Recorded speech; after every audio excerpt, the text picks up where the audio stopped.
নমস্কার বন্ধুরা, তোমরা সবাই কেমন আছো? ভালো আছো তো? আমরাও ভালো আছি। তোমাদের জন্য আজকে শৈলবালা রান্নাঘরে আবার রেসিপি নিয়ে হাজির হয়েছি। দেখুন, ঝিঙে দিয়ে, আলু দিয়ে আর মটর কড়াই দিয়ে মটর কড়াইয়ের বড়া করে ঝোল করব। আপনাদের কি করে করে দেখতে থাকুন। রান্নাঘরে, শৈলবালার রান্নাঘরে দেখতে থাকুন। এই মটর কড়াইটা মিক্সিতে 4টে কাঁচা লঙ্কা দিয়ে পেস্ট করে নেবো। জল দেবেন না, মাত্র 1-1.5 চামচ জল দিয়ে পেস্টটা করবেন। আর এই টমেটোটা পেস্ট করে নেবো। একটা গোটা টমেটো দিয়েছি, টমেটোটা পেস্ট করে নেবো। এবার কি কি মশলা দেবো তখন আপনাদের দেখাবো আমি। এখন পেস্ট করে নিয়ে এসে আর ঝিঙে আলুটা কেটে আবার দেখাচ্ছি আপনাদের। বন্ধুরা দেখুন, এরকমভাবে শক্ত করে করেছি, মিক্সিতে করে নিয়েছি মটর কড়াইটা একদম। তবে এরকম ছোট ছোট দেয়া যাবে, নাহলে পাতলা হয়ে গেলে চ্যাপটা হবে। আর এই যে একটা টমেটো আদা দিয়ে পেস্ট করে নিয়েছি। তেল দিলাম না, আজকে সাদা তেল দিই, বড়া ভাজবো না।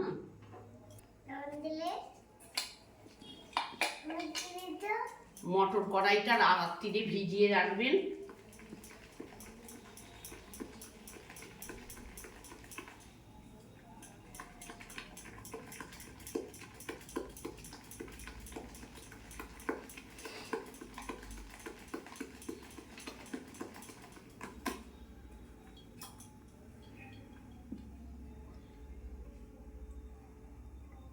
এই যে ছোট ছোট করে দেবো।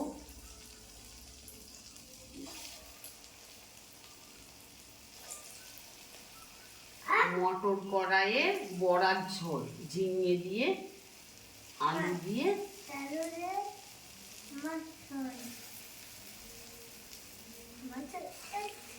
দিয়েছি। দেখুন, একটু নিচের পিঠটা হলে তবে উল্টাবেন, আবার ভাজা হলে আমি দেখাচ্ছি। বন্ধুরা দেখুন, যে লাল লাল করে ভেজে নিয়েছি। একটু জোরটা কমিয়ে আস্তে আস্তে ভাজবেন, ভেতরটা তাহলে আর কাঁচা থাকবে না। এর সঙ্গে ডালটার সঙ্গে 4টে কাঁচা লঙ্কা দিয়ে দেবেন, দিয়ে মিক্সিতে দেবেন।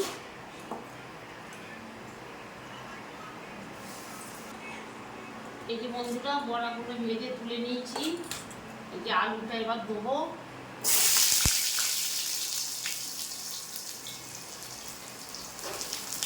ঝিঙেটা একটু মোটা মোটা করে কাটবেন।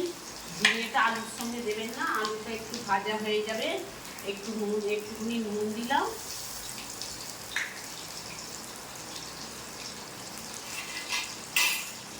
আর একটু হলুদ দিলাম,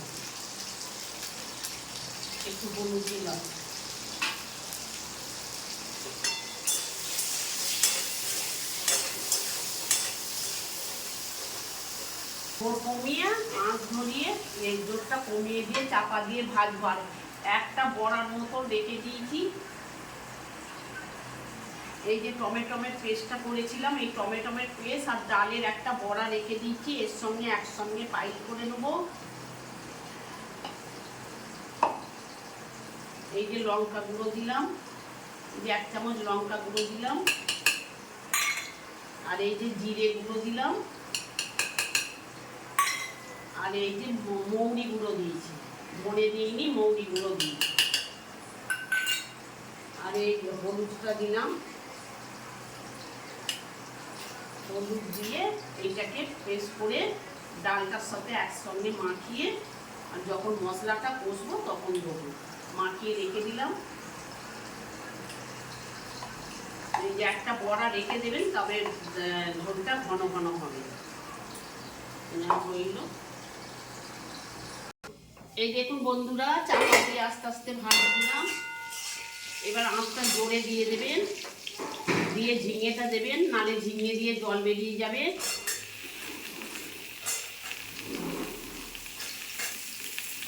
ঝিঙেটা দিয়ে ভাজবো 5 মিনিট। দেখুন, ঝিঙেটাকেও ভেজে নিয়েছি 5 মিনিট।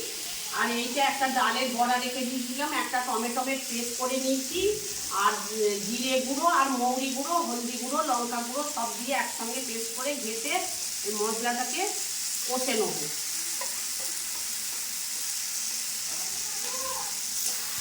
মশলাটাকে এই যে কষিয়ে নিলাম।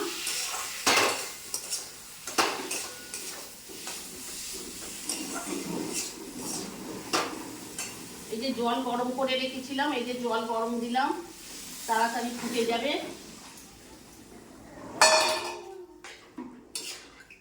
একটু জলটা বেশি দেবেন, বড়াটা তো টানবে। ফুটে গেলে বড়াগুলো দিয়ে দেবো। নুন দিলাম, নুনটা তখন দিইনি, এই যে নুন দিলাম।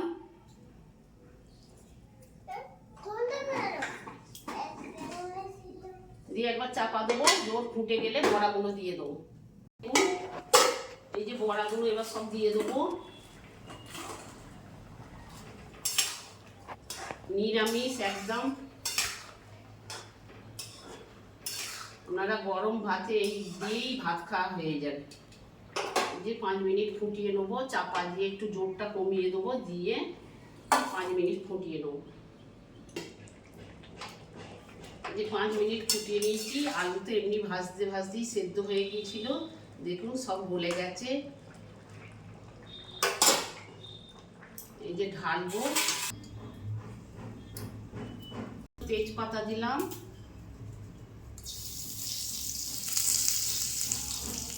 একটা শুকনো লঙ্কা দিলাম, আর এই যে 5 ফোড়ন দিলাম। আর মৌরিটা একটু বেশি দেবেন, মৌরির গন্ধটা একটু ভালো লাগবে, মৌরিটা দেবেন 5 ফোড়নের সাথে। এই যে এবার ঢেলে দিলাম।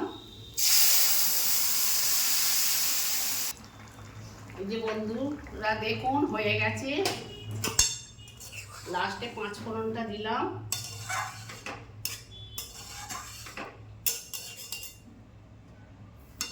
এই যে ঢালবো, ভাত হচ্ছে, ভাতও হয়ে এসেছে। দেখুন এই যে বড়াটা দেখুন কি সুন্দর হয়েছে, বড়া, ঝিঙে, আলু, এই একটা তরকারি দিয়েই ভাত খাওয়া হয়ে যাবে। যারা নিরামিষ খান তারা তো আর অন্য কিছু মাছ মাংস খান না, এরকমভাবে করে খাবেন। আপনাদের যদি শৈলবালা রান্নাঘর যদি ভালো লাগে, একটা লাইক, একটা সাবস্ক্রাইব করে দেবেন। নমস্কার বন্ধুরা।